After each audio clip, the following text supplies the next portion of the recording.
So I wanted to post a video on the setup of the Vermihut Plus worm bin because there don't seem to be any setup videos out there. It's all on the older version. This is the newer one. I talked to the owner down in Portland and in setting this up, and so hopefully I get this right. But we've done a little bit of the setup here already with some of the dirt and that kind of thing, but I want to go through what you get with this when you buy it. So first of all, you're going to have the base, and the base is going to have what they call the M board, and this is kind of to help keep the worms from escaping into the what'll be the worm tea. So you want to take that, and the way to distinguish that from the V board is that it doesn't have a handle on it, so you can kind of get a look at that, and that just sits kind of right there. There's no snapping or snugness necessarily to that. And then this first one, which I'll go over in a minute, is what we'll put on top of there. So when you get this, you're going to get 1, 2, 3, 4, 5 trays, and you'll also get these ant catchers, which if you have an ant problem, you can fill with water, and you can put those around the feet of this.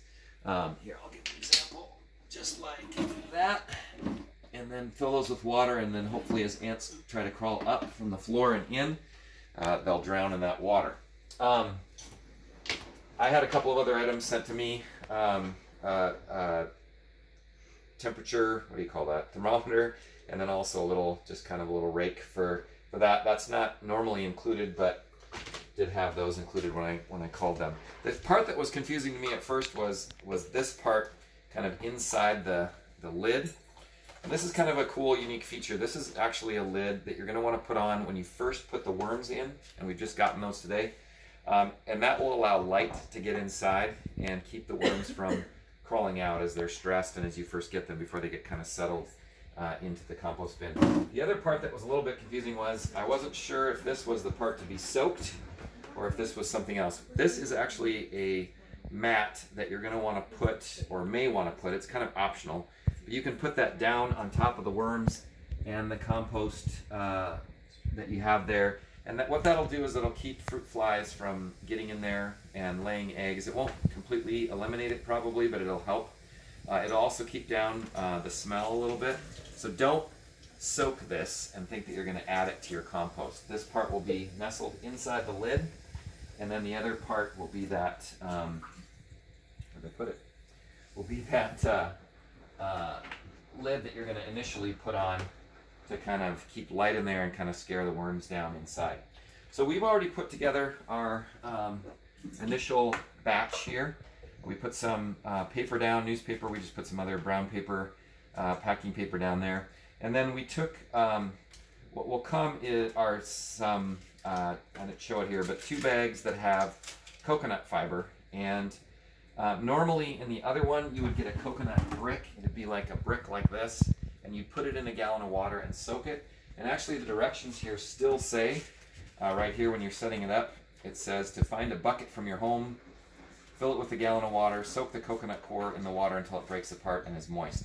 You don't need to do that step.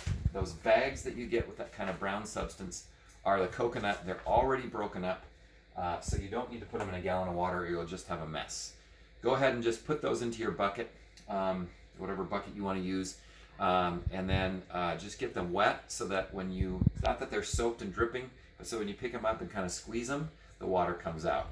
And then what you can do is you can add, which we did here, we added just some kind of dirt compost mix, and then got that to this point where, again, as you pick it up, it's not going to drip, but if you squeeze it, you're going to see water coming out. And that's about the consistency that you want in order for it to be a good environment for your worms.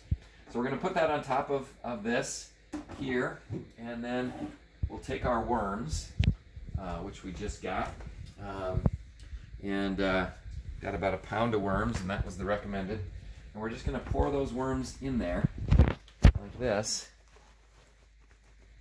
And these are red wigglers, about a pound of them. So there should be roughly 1,000 worms in there, possibly, anyway. And what will happen is they'll probably try to escape from this at first because they're going to be stressed. And so what you want to do to keep them in there again is to put this lid on.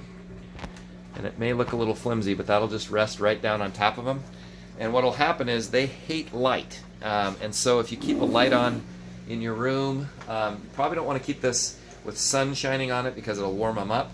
But you want to keep them in a fairly cool space. I can't remember the exact degrees, but you can look that up on there. And then again, as this goes on and they get more comfortable and get settled in there, you can put this optional piece in here to kind of keep fruit flies and other things from getting in there.